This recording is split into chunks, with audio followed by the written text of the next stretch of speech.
melaksanakan kegiatan pembubaran itu, dari 13 orang itu terdapat 4 orang saksi yang dalam keterangannya melihat bahwa 4 orang saksi yang dalam keterangannya melihat bahwa oknum tersebut melakukan penembakan. Bentar Bang, iya Bang, ya. Dengan menggunakan senjata laras panjang. Kita coba lakukan semacam prarekonstruksi dari jarak berapa Anda melihat. Ada yang dari jarak kurang lebih 6 meter, kemudian ada yang kurang lebih 13 meter, 5 meter, bahkan juga di antara saksi itu ada yang kenal. Sehingga dia bisa dengan cepat mengetahui bahwa ini adalah oknum tadi. Kemudian dari hasil olah TKP ditemukan beberapa selongsong peluru, ya, yang mengelompok, ya, beberapa selongsong peluru yang mengelompok. Jadi ada 2 tempat yang mengelompok, tempat lain memang terpisah-pisah. Yang oleh tim lapor setelah diukur antara posisi selongsong peluru dengan titik jatuhnya korban, di situ ada darah dan lain sebagainya, itu searah, ya, searah dengan posisi korban. Jumlah selongsong keseluruhan berjumlah 13 selongsong peluru, terdiri dari 8 butir kaliber 5,56, kemudian 8 butir kaliber 3 butir kaliber 7,62 dan 2 butir kaliber 9 mm. Ini semua sudah kami siapkan administrasi penyidikannya dan sudah dikirim ke laboratorium forensik untuk dilakukan proses pemeriksaan Balmed-4. Kemudian juga dari TKP dan dari tubuh korban kita ambil sampel darahnya juga sudah kita periksakan ke lapor. Kemudian dari hasil otopsi ketiga jenazah, di sini hadir Dr. Legowo, nanti bisa kalau misalkan ada yang mau bertanya lebih detail silahkan tanyakan kepada ahlinya.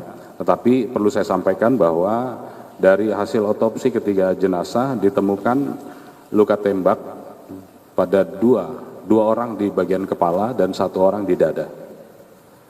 Yang ketiganya mengakibatkan kematian. Kemudian ditemukan proyektil pada ketiga korban tersebut dalam kondisi 2 terpecah dan 1 masih utuh. Ini mungkin ya. Ini masih utuh. Ya, masih utuh. Terhadap proyektil ini juga sama kita periksakan ke lapor untuk bisa mengetahui apakah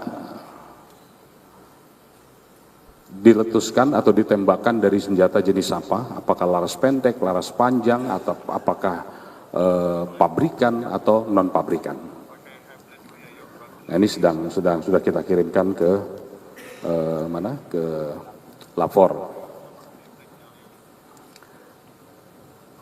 Kemudian terhadap 2 proyektil yang tadi dalam kondisi pecah-pecah juga sama, ini kita kumpulkan jadi 1 sesuai dengan di mana ditemukan. Ini kita periksakan ke lapor, mudah-mudahan dengan alat teknologi yang ada bisa direstrukturisasi untuk bisa kita identifikasi apakah berasal dari senjata laras pendek, laras panjang atau pabrikan non pabrikan.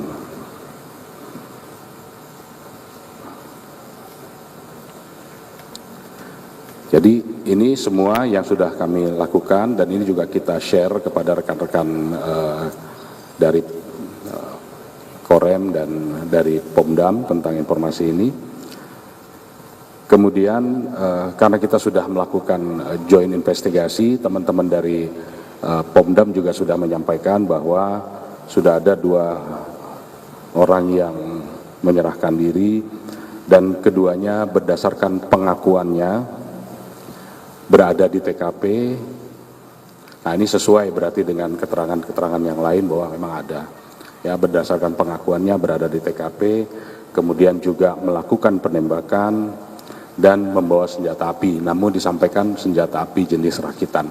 Ini yang masih akan kita dalami ke depan, karena semua fakta peristiwa harus didukung dengan alat bukti.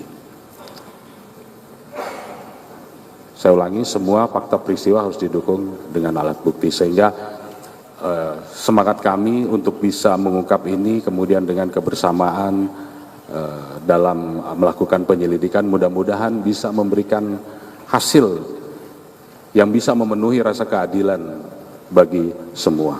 Mungkin ini yang bisa saya sampaikan. Kalau ada yang mau ditanyakan silakan, tapi mungkin ada yang mau disampaikan oleh Pak Panglima, kami persilakan. Sekian dan terima kasih. Wassalamualaikum warahmatullahi wabarakatuh.